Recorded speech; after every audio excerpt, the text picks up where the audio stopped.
이곳에 교회를 세우시고 또 무에서 유를 창조하시고 또 우리를 이곳에 예배자로 부르시고 복 주신 하나님께 무한히 감사하면서 하나님의 은혜를 많이 받는 여러분 되기를 축복합니다. 교회는 그 의미에 따라서 설명이 달라지게 되겠죠. 신약 성경을 기록한 헬라어에 기록된 이 교회라는 말의 의미는 세상 모든 사람들 가운데 하나님의 자녀로 불러냄을 받아서 예수님을 머리로 한 몸을 이룬 공동체를 교회라 그렇게 말합니다. 그러니까 세상에 수많은 사람이 있는데 그 사람들 가운데서 하나님의 백성으로 선택된 사람들을 불러내어 가지고 예수님을 머리로 한 몸, 완전한 한 몸을 이루어서 하나님 앞에 예배하는 공동체, 이것이 언어적 의미의 교회입니다. 또 교회는 무엇을 하는 곳인가 라고 하면 또 설명이 달라지겠죠. 교회는 자신을 구원하신 하나님, 그 하나님께 예배하고 자신이 하나님 나라에 속했으니 이 세상 나라에 속한 사람이 아니고 하나님 나라에 속한 사람이니 하나님의 나라의 일을 하는 곳이 교회라고 하는 것입니다. 또 교회가 어떤 곳인가 라고 하면 또 다른 설명이 되겠죠. 교회는 어떤 곳인가? 죄를 짓거나 인생의 환난을 만났을 때 찾아와서 하나님께 피난하고 위로받고 용서받고 또 하나님의 은혜를 입게 되는 곳이 교회라고 할 수 있습니다. 교회가 피난처인 것에 대해서는 예수님께서 하신 말씀에 매우 잘 나타나져 있습니다. 마태복음 11장 28절 말씀 우리 같이 한번 읽어보도록 하겠습니다.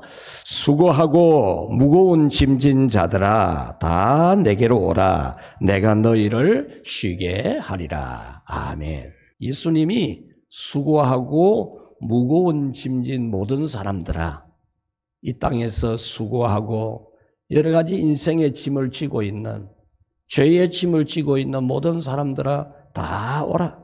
다 오면 내가 그 짐을 벗겨주고 쉬게 해주겠다라고 하셨죠.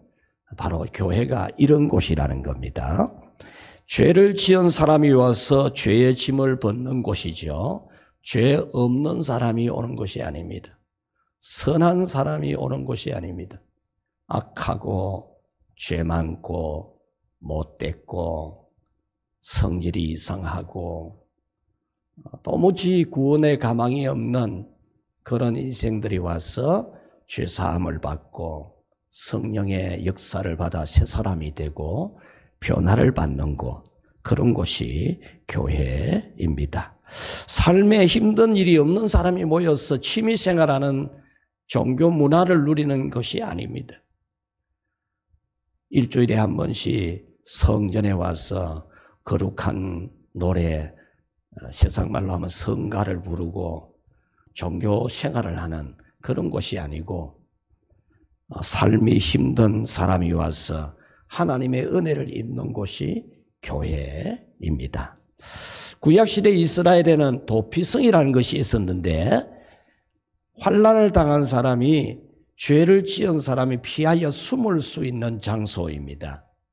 이곳에 숨어들면은 아무도 그를 정죄하거나 피해 보복을 할 수가 없습니다. 실수로 사람을 죽게 했을 때 고의가 아니고 자기도 모르게 그냥 실수로 우발적으로 살인을 하게 되었을 때도 이 도피성에 들어오면은 곧바로 피해 보복을 받는 게 아니고 정당한 절차를 거쳐서 보호를 받을 수 있도록 해놓은 것이 도피성입니다. 하나님께서는 이스라엘 땅의 골고루 지역마다 이 도피성을 만들어 두어서 그런 갑작스러운 실수를 해서 어려움을 당하게 된 사람이 빨리 달려갈 수 있는 자리, 얼마든지 빨리 달려갈 수 있는 자리에 이 도피성을 만들어 두게 하셨습니다.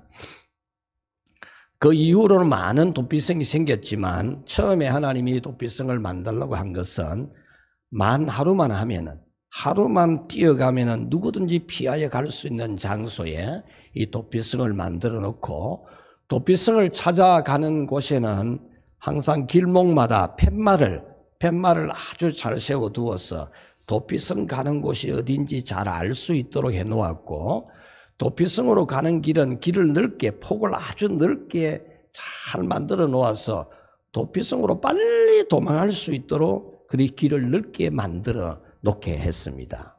구절에 의하면 도피성으로 가는 도로 폭이 14m가 된다 이렇게 전해지고 있습니다.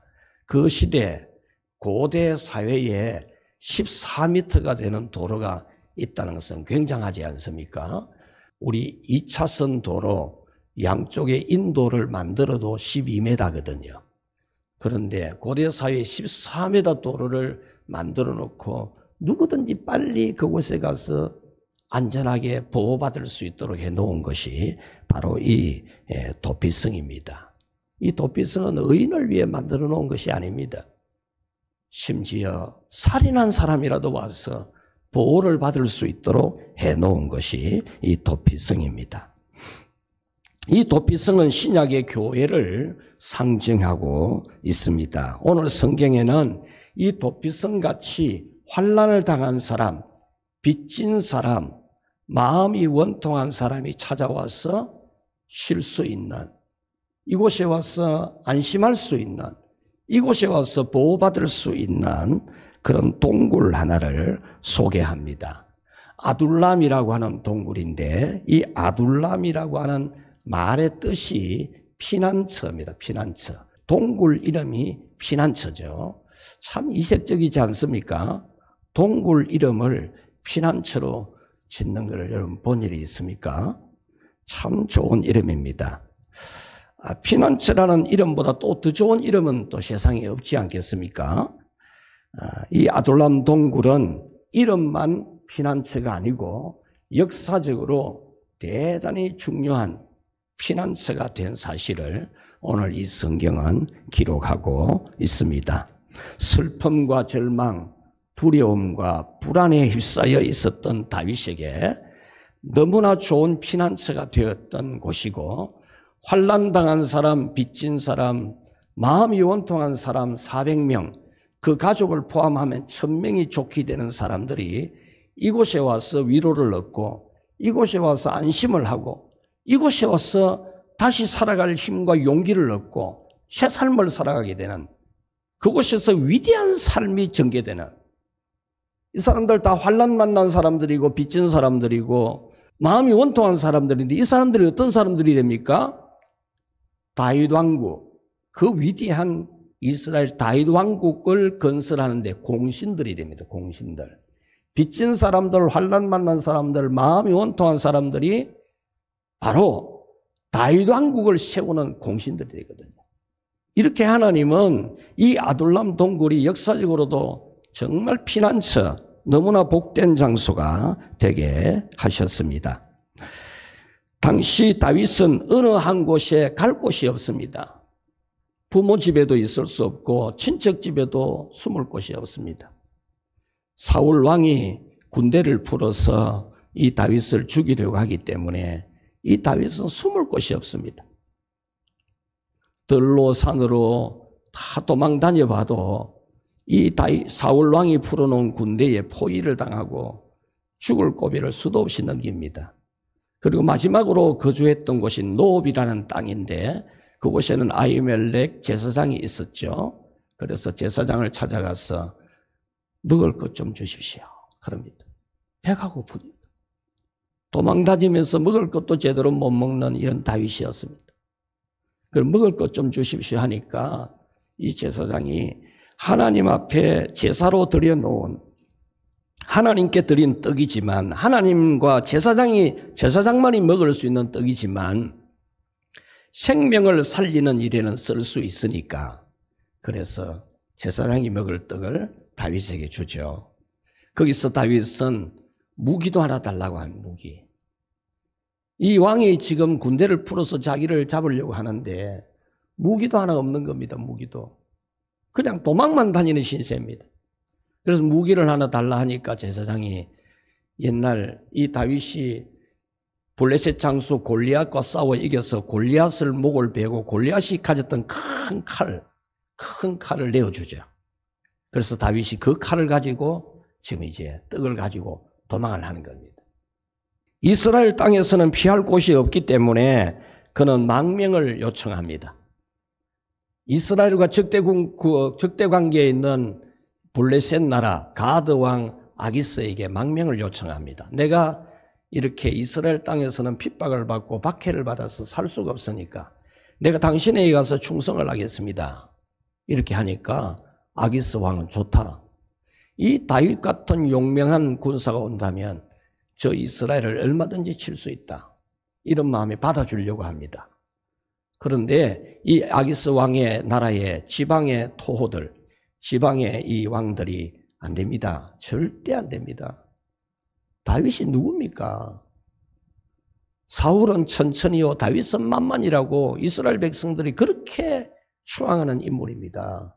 바로 우리의 장수 골리앗을 죽인 사람 아닙니까? 이런 사람 받아줬다가 큰일 납니다. 이렇게 하게 되죠. 이 말을 듣게 된 이 다윗이 겁을 냅니다. 아, 여기서도 큰일 나겠구나. 그래서 왕 앞에서 미친 채를 합니다. 침을 흘리면서 이상한 행동을 하면서 왕이 볼 때 저 뭐 미치광이가 하나 왔나? 이렇게 하면서 빨리 내보내라고 이렇게 할 정도로 이 다윗이 미친 모습을 보여줍니다. 그래서 겨우 목숨 구해가지고 도망을 나옵니다. 그래서 갈 곳이 없습니다. 이스라엘 땅으로 돌아올 수도 없습니다. 그래서 당시로서는 이 아둘람 동굴이 블레셋 나라의 땅이었습니다. 그 이후로는 이스라엘이 정복해서 이스라엘 땅으로 삼았는데 그 이전에는 그때까지만 해도 이게 블레셋 땅이었어요. 이 땅 동굴에 가서 숨어 지냅니다. 여기에 숨어 있을 때 이제 다윗의 부모 형제들도 친척들도 핍박을 당하지 않겠습니까? 사울에게. 그래서 이 부모 형제들도 그곳에 몰려옵니다. 그리고 정치적으로 박해받던 사람들, 환난당한 사람들, 빚을 져서 빚을 못 갚아서 이제 자식이나 가족을 종으로 팔아야 되는 그런 사람들, 삶의 애환이 많은 사람들, 그 폭정하는 사울왕 아래에서 살기가 너무 힘든 마음 아픈 사람들이 이곳에 몰려오는데 남자 장정만 400명가량이 몰려들게 된 겁니다.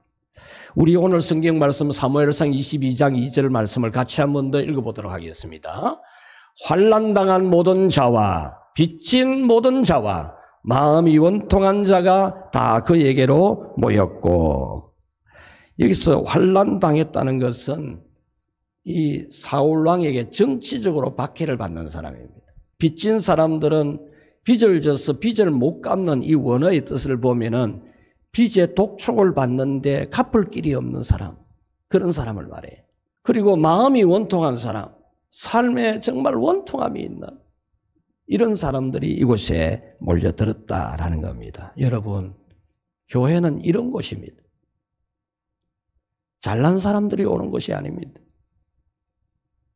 죄 없는 사람이 오는 것이 아닙니다.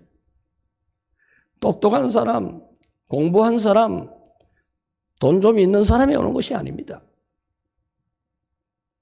여기에서 돈 있는 사람 대접받고 많이 배운 사람 대접받는 그런 것이 아닙니다. 교회는 이렇게 환난당한 사람, 빚진 사람, 마음이 원통한 사람, 삶의 애환이 많은 사람이 와서 피난하는 곳입니다. 피난하는 곳. 이렇게 환난당한 사람, 빚진 사람, 마음이 원통한 사람이 찾아온 피난처 아둘람 동굴은 오늘날 교회를 상징합니다. 그래서 오늘은 교회는 모든 고통당하는 사람의 피난처라는 하나님의 이 말씀을 여러분에게 전해드리려고 합니다. 자, 첫 번째로 우리 같이 한번 읽어봅시다. 오늘 성경에서 하나님이 우리에게 들려주는 음성입니다. 피난처로 오라는 겁니다. 여러분 자신이 나는 뭐 아쉬울 게 별로 없는데 생각이 되십니까? 그러면 안 와도 됩니다. 올 필요 없어요. 아쉬운 게 없는데 뭐 하러 옵니까? 여러분이 정말로 마음이 궁급하고 답답하고 슬프고 내 죄에 대한 죄책감이 있고 심판이 있고 불안하고 빚을 지고 이 세상 살기가 너무 답답하고 괴로운 사람들, 그런 사람이 오는 것이 교회입니다. 다윗처럼 오갈 데가 없는 신세가 된 사람, 마음 둘 곳이 없는 사람, 슬프고 낙심되며 절망적일 때 교회로 오라는 말씀입니다. 교회는 하나님께서 안전하게 지켜주시고 도와주시고 다시 일어나게 해주시는 곳이니 교회로 오라고 하는 겁니다. 사랑하는 여러분, 교회는 여러분의 삶이 힘들고 절망적일 때 언제든지 올 수 있는 곳입니다. 여러분이 눈물이 날 때, 답답할 때, 앞이 보이지 않을 때 찾아올 수 있는 곳이 교회입니다. 언제든지 달려와서 하나님의 도우심을 받을 수 있는, 하나님의 보호를 받을 수 있는, 여러분의 죄가 아무리 큰 죄라고 해도 하나님께 용서받을 수 있고 하나님이 다시 의롭다 해주시고 하나님이 지극히 높여주시는 그런 피난처가 교회입니다. 눈물이 앞을 가릴 때, 삶이 너무 힘들어서 정말 살 수가 없을 것 같을 때, 너무나 절망적일 때 언제든지 찾아와서 하나님 만날 수 있는 곳이 교회입니다. 여러분을 무한히 사랑하시는 하나님이 계시기 때문에 교회는 여러분에게 완전한 피난처가 됩니다. 사무엘상 1장 10절에 한나가 마음이 괴로워서 그 한없는 눈물을 흘리면서 이 세상 어떻게 살아야 되나 참 너무 괴로운 그런 상황에서 여호와의 성전에서 여호와께 기도하고 통곡하면서 그는 기도 응답을 받습니다. 놀라운 기적을 체험합니다. 그리고 그는 지극히 높여지게 되어졌습니다. 마태복음 9장 10절에 사람들에게 온 가족을 다 얻어먹는 마태라는 세리, 그 당시 세리는 조폭 끼고 일하는 사람들입니다. 요즘 우리 사회도 제일 악랄한 사람들 조폭이라 그러지 않습니까? 의리도 있다 그러지만은 이 조폭 끼고 일하는 사람들이 세리거든요. 이런 세리를 예수님이 찾아가가지고 나를 따라오너라 그랬어요. 그러니까 교회는 조폭 끼고 일하는 세리도 예수님 제자 될 수 있는 곳입니다. 예수님이 이 세리 마태 집에서 밥을 먹고 있는데, 식사하고 있는데 세리와 죄인들이 같이 몰려왔다 그랬어요. 이 말은 세리들하고 같이 동거들로 댕기는 조폭들도 같이 왔다 그 말입니다. 유대인들은 사람을 구별할 때에 밥을 같이 먹을 수 있는 사람인가 아닌가, 그걸 정말 중요시 여깁니다. 밥을 같이 먹을 수 있는 사람은 형제고 가족이고 동족으로 여깁니다. 그래서 어디서든지 동족을 만나면 밥을 같이 먹습니다. 그러나 이 세리들하고는 절대로 밥 같이 안 먹습니다. 그런데 예수님이 이 세리들하고 조폭들하고 같이 식사하니까 바리새인들이 어떻게 저런 인간들하고 밥을 같이 먹나 이렇게 비난을 했죠. 그때 예수님이 하신 말씀이 있습니다. 건강한 자에게는 의사가 쓸데없고 병든 자에게라야 쓸데있느니라. 부르러 온 것이 아니요 죄인을 부르러 왔노라. 아멘. 예수님은 그 세리들과 악한 사람들에 대해서 나는 저 사람들을 위해서 왔다 이런 거죠. 건강한 사람을 위해서 온 게 아니야 라는 거죠. 의인을 부르러 온 거 아니야. 나는 죄인을 부르러 왔어. 나는 병든 사람을 고쳐주고 인생의 병을 만난 사람, 인생의 사고를 만난 사람, 죄를 지은 사람, 자기가 죄인인 것을 알고 마음이 애통하고 원통하고 회개하는 그런 사람을 위해서 왔어. 너희들처럼 죄 없는 것처럼 죄 있는 사람이라고 손가락질하는 여러분을 위해 온 게 아니야. 예수님이 그렇게 말씀하신 겁니다. 마태복음 8장 2절 3절에 보면 한 나병 환자가 예수님을 찾아옵니다. 당신은 나병 환자는 사람 앞에 오면 안 됩니다. 사람 앞에 오면 사람이 돌을 던져서 쫓아냅니다. 나병 환자가 자기도 모르게 사람을 보게 되면은 소리를 내어서 가까이 못 오도록 했습니다. 그것이 사회규범이었습니다. 그런데 이 나병 환자가 와서 예수님께 주님이 원하시기만 하면 나를 깨끗게 할 수 있습니다. 그러니까 예수님은 이렇게 합니다. 손을 내밀어 그에게 대시며 이르시되 내가 원하노니 깨끗함을 받으라 하시니 즉시 그의 나병이 깨끗하여졌다. 아멘. 예수님은 그 나병 환자에게 손을 내밉니다. 아무도 가까이 오지 말라고 하는데 오늘 여기에 나병 환자가 오면 여러분 어떻게 하겠습니까? 오늘 이 나병 환자들은 다들 약으로 치료가 가능하고 그런데도 오면 여러분 옆에 앉겠습니까? 앉아야 됩니다. 여러분이 손잡고 교회 데리고 들어와야 됩니다. 그래야 교회입니다. 솔로몬은 성전을 건축하여 하나님께 이렇게 기도합니다. 이 성전을 향하여 주의 눈이 주야로 보시며 종이 이곳을 향하여 비는 기도를 들어달라고 합니다. 기도한 내용이 열왕기상 8장 30절에 있습니다. 우리 같이 한번 읽어볼까요? 종과 주의 백성이 이스라엘이 이곳을 향하여 기도할 때에 주는 그 간구함을 들으시되 주의 계신 곳 하늘에서 들으시고 들으시사 사하여 주옵소서. 아멘. 이 말씀은 죄를 지어서 하나님 앞에 간구할 때, 죄를 지어서 이 성전을 향하여 하나님 앞에 용서를 구할 때 그 죄를 용서해달라고 기도한 겁니다. 의로운 사람들 복 주시고 그렇게 한 게 아닙니다.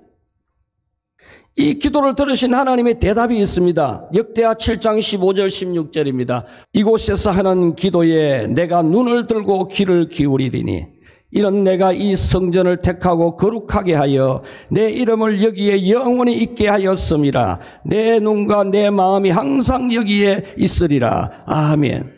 하나님께서 이 성전에서 기도하는 기도에 눈을 들고 볼 거고 귀를 기울여서 들을 것이고 내 눈과 내 마음이 항상 여기에 있겠다. 마음이 아픈 사람, 삶이 아픈 사람, 삶의 고비가 산 넘고 산 넘어 산인 사람들, 이런 사람들이 마음 놓고 와서 하나님에게 은혜를 입을 수 있는 것이 교회입니다. 마가복음 5장에 12년 동안 혈류증으로 앓는 여자, 누가 그를 좋아하겠습니까? 자기 남편이 그를 좋아하겠습니까? 12년 동안 투병했으면은 김병에 효자 없다 그러는데 이 여자가 정말 이제 돈도 없고 몸은 약해졌고 그런데 내가 예수님 옷자락에 손만 대어도 내가 나을 수 있겠다는 그런 믿음 가지고 그 수많은 사람들 군중 비집고 들어가서 예수님 옷에 손을 대니까 예수님의 몸에서 그 여자의 병을 고치는 능력이 흘러들어갔지 않습니까? 교회는 이런 곳입니다. 예수님은 귀신 들린 딸을 고쳐달라고 찾아온 여자에게 떡을, 자녀들에게 줄 떡을 걔들에게 안 준다, 이렇게 테스트를 하시는 말씀을 하니까 이 여자가 맞습니다 주님, 그런데 걔도 주인상에서 떨어지는 부스러기는 먹지 않습니까? 그 부스러기라도 주십시오, 이렇게 기도하죠. 그러니까 예수님이 그 여자의 믿음이 대단한 걸 아시고 그 딸의 병을 고쳐 주셨습니다. 회당장 야이로가 자기 어린 딸이 죽어가니까 예수님 앞에 납작 엎드려서 살려달라고 애원하니까 예수님이 간이 이미 죽어 있었어요. 그렇지만 그 딸을 살려주지 않습니까? 군대의 백부장이 하인을 위해서 예수님이 찾아왔습니다. 자기 하인이 병으로 죽게 되어 있는데 곧 살려달라고 하니까 예수님이 그 하인의 병도 고쳐주었습니다. 마을 사람들이 중풍병자를 메고 왔는데 예수님이 그 병을 고쳐주셨습니다. 정치적, 사회적, 경제적으로 힘들던, 먹을 것조차 구하기 힘들었던 5,000명이 몰려들고 왔을 때 예수님은 보리떡 5개와 물고기 2마리로 배부르도록 먹게 하고 12바구니를 남기셨습니다. 이렇게 예수님은 당신을 찾아오는 사람에게 피난처가 되어주십니다. 그러므로 여러분은 예수님을 찾아오십시오. 기분 좋을 때 오지만은 아무 일 없을 때도 와야 되지만 더 힘이 들 때, 정말 내가 슬플 때, 내가 정말 고비를 넘어갈 때, 그때에 더 주님 찾아와야 돼요. 더. 교회에 오면은 피난처 되시는 예수님을 만날 수 있음을 알고 예수님 만나러 교회로 오십시오. 죄책감이 있고 심판에 대한 두려움이 있을 때 교회로 와서 예수님께 피난하십시오. 희망이 보이지 않을 때도 교회에 와서 예수님을 만나십시오. 다윗은 두렵고 무섭고 불안할 때에 아둘람 동굴에서 하나님의 날개 아래 피난해 있었습니다. 이 다윗이 아둘람 동굴에 피난해 있으면서 성령의 영감으로 지은 시가 시편 57편입니다. 하나님이여 내게 은혜를 베푸소서, 내게 은혜를 베푸소서. 주의 날개 그늘 아래에서 이 재앙이 지나가기까지 피하리이다. 아멘. 정말 갈 곳이 없는 다윗, 먹을 것도 없는 이 다윗이 아무도 없는 무인지경 광야 아둘람 동굴, 한 사람 하나 없는, 인기청이 없는 그 동굴, 무섭고 불안한 곳에 있으면서 내게 은혜를 베푸소서, 내게 은혜를 베푸소서. 주의 날개 그늘 아래에서 이 재앙이 지나가기까지 내가 피하겠습니다. 하나님을 자기를 보호해 주는 날개로 여기고 지금 이렇게 기도하고 찬양한 겁니다. 거기에서 그는 영성이 회복이 됩니다. 영성이 회복되어서 이런 다짐과 결심을 했죠. 57편 7절 우리 같이 읽겠습니다. 하나님이여 내 마음이 확정되고 내 마음이 확정되어 싸우니 내가 노래하고 내가 찬송하리이다. 아멘. 도망 다니다가 피해 다니다가 배골타가 슬프다가 울다가 이러다 보니까 자기도 모르게 하나님에 대한 찬송을 잊어버리고 감사를 잊어버리고 기쁨을 잃어버리고 행복을 잃어버리고 있었어요. 이 아둘람 동굴에서 아무도 없는 곳에서 하나님만 만나면서 기도하면서 성령의 감동을 받아서 내 마음이 확정되었습니다. 확정되었습니다. 내가 노래하겠습니다. 내 영혼을 깨울 것이고 나의 재능을 깨울 것이고 내가 하나님을 찬송하겠습니다. 이렇게 그는 다짐했던 겁니다. 오늘 성경에서 피난처가 되는 아둘람 동굴에 찾아온 이 400명은 그 위대한 다윗 왕국의 건설자들이 되었지 않습니까? 여러분은 어떤 문제를 만나든지 교회를 찾아오면 됩니다. 여러분들이 힘들 때 찾아오는 것이 교회입니다. 정말 슬플 때 부끄러운 일이 있을 때 부끄러워하지 말고 교회로 오면 됩니다. 교회는 여러분의 모든 것을 듣고 여러분의 모든 것을 위로하고 여러분의 모든 것을 새롭게 해주는 피난처입니다. 힘들 때 교회 찾아오십시오. 두 번째로 우리 같이 읽어봅시다.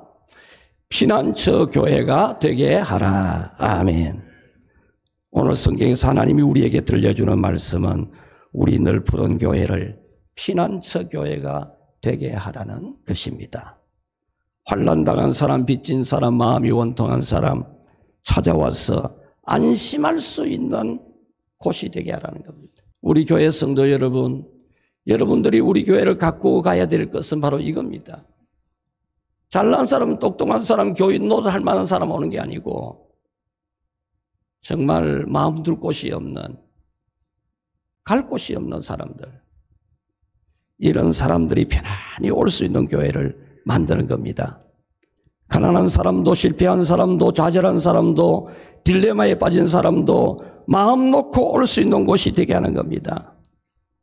다른 곳에는 갈 곳이 없지만 교회는 나를 이해해주고 나를 받아주고 나를 사랑해주는 곳으로 느끼게 하라는 겁니다. 인생에 실패했어도 이 세상에서나 천국에서는 얼마든지 존귀케 될 수 있게 해주는 그런 교회, 신앙에 실패했어도 다시 여기서 쉼을 얻고 믿음이 회복되고 믿음이 훌륭한 믿음이 되게 하는 교회, 죄가 많은 사람, 어떤 죄를 지었던 사람이라도 와서 용서받는 교회, 그런 교회를 만들라는 겁니다. 우리 늘 푸른 교회의 설립 아주 중요한 동기가 이겁니다. 실패한 사람이 오는 교회, 경제적으로 결혼 생활에 인생길에 실패한 사람들, 그런 사람이 오는 교회, 아픈 사람, 병든 사람, 마음이 상한 사람, 가난한 사람, 이런 사람이 오는 교회, 이런 사람이 와서 쉼을 얻고 회복을 하고 새로운 시작이 있게 하는 교회, 이것이 우리 늘 푸른 교회였습니다. 그래서 늘 우리는 이렇게 기도했습니다. 아픈 사람 보내주시고, 실패한 사람 보내주시고, 병든 사람 보내주시고, 상처받은 사람 보내달라고 기도했습니다. 그러니까 전부 그런 사람 오대. 전부 그런 사람 오더만. 부잣집 주인은 장로 선택 투표에서 떨어지고 그 집 하인 마부는 장로에 선택되는 기역자 교회, 그런 교회. 그게 진정한 교회 모습 아니겠습니까? 다윗처럼 오갈 데 없는 사람도 와서 마음 편할 수 있는 곳, 결혼에 상처 많은 사람, 인생길에 발버둥 쳐지만 일어서기가 너무 힘든 사람, 이런 사람이 마음 놓고 올 수 있는 교회, 바로 이런 교회가 진정한 교회입니다. 여러분도 다 옛날에 다 힘들었지 이제 살만하고 인물도 말끔하고 그렇지. 하나님이 여러분이 은혜 줘가지고 인간 되게 만들고 사람 같이 살도록 해주고 그랬지 옛날에 그랬습니까? 어때? 요즘 여러분들이 죄 많이 안 짓지 모르지만 옛날에 죄인들이 있지 않습니까? 억만죄악이 만삭되지 못해 난자갖고 죄인 중에 개수고 그렇지 않습니까? 이 세상을 사는 사람은 누구나 다 환난을 당하고 살아갑니다. 환난 당하지 않는 사람이 없어요. 한 시절 환난 당하는 사람이 없어요. 지금 멀쩡한 여러분들 옛날에 얼마나 어려웠어요. 지금 멀쩡한데 그때는 안 그랬잖아요. 빚지고 마음이 원통한 사람들입니다. 이 시대에. 이 시대적 상황에 개인적으로 삶에서도 고비고비를 넘기는 사람이 많습니다. 여러분이 용서받고 위로받고 은혜 받으려고 교회에 오는 것처럼 교회에 오는 사람은 누구나 다 죄의 가리움을 받기 위해서 옵니다. 죄를 가려줘야 됩니다. 덮어줘야 됩니다. 뭘 잘하니 못하니 그러지 말라니까요. 여러분, 우리 늘 푸른 교회를 위로와 안식과 편안함이 있는 교회, 참 나 같은 사람도 올만한 교회구나, 나 같은 사람이 와서 사람 대접받구나, 그런 교회를 여러분이 만드십시오. 오래전에 있었던 한 여자 집사님이 한 말을 들었습니다. 늘 푸른 교회 같으니까 우리를 사람 대접하지 어디 가서 우리가 사람 대접받겠노? 그런 말 하는데도 굉장히 보람을 느꼈어요. 누구든지 편안하게 올 수 있고 누구든지 손에 손잡고 함께 행진할 수 있는, 사랑받을 수 있는 교회, 우리가 다시 이런 본래의 자리로 돌아가야 됩니다. 나 같은 사람이라도 올 수가 있는 교회구나, 이렇게 느껴야 됩니다. 새해의 교회 표어는 더 뜨겁게 다시 갈릴리로입니다. 더 뜨겁게 다시 갈릴리로. 이건 리턴, 어게인이 아니고 리턴입니다. 처음에 우리 교회의 모습은 낮은 자에게로 가는 겁니다. 가난한 사람에게로 가는 겁니다. 병든 사람에게로 가는 겁니다. 실패한 사람에게로 가는 겁니다. 인생 고비고비 넘기 힘든 사람에게로 가는 게 우리 교회가 되돌아가야 될, 리턴해야 될 일입니다. 말씀을 맺겠습니다. 임상심리 전문가 이민규 교수가 쓴 1%만 바뀌어도 인생이 달라진다는 책이 있습니다. 거기에 어느 설문조사 기관에서 발표한 내용이 있는데, 고객들이 거래를 중단하는 이유에 대한 설문 결과를 발표했습니다. 고객의 사망 때문에 더 이상 구매가 안 이루어지는 게 1%, 특별한 이유 없이 다른 기업의 제품을 구입하는 게 3%, 주변 사람의 권유로 거래처를 변경하는 경우가 5%, 경쟁사의 제품이 구입 조건이 좋기 때문에 바꾸는 게 9%, 구입한 제품에 대한 불만이 14%, 직원들의 태도에 대한 불만이 68%. 직원들의 태도가 나쁘니까 거래처를 바꾸는 게 68%라는 거죠. 거래를 중단한 대다수가 제품 때문이 아니라 직원들의 불친절 때문이라는 겁니다. 늘 푸른 교회 개척 29년이 되었습니다. 이민규 교수에 의하면 1%만 바꾸어도 인생이 바뀐다고 합니다. 우리도 1%만 바꾸면 어떨까요? 1%만.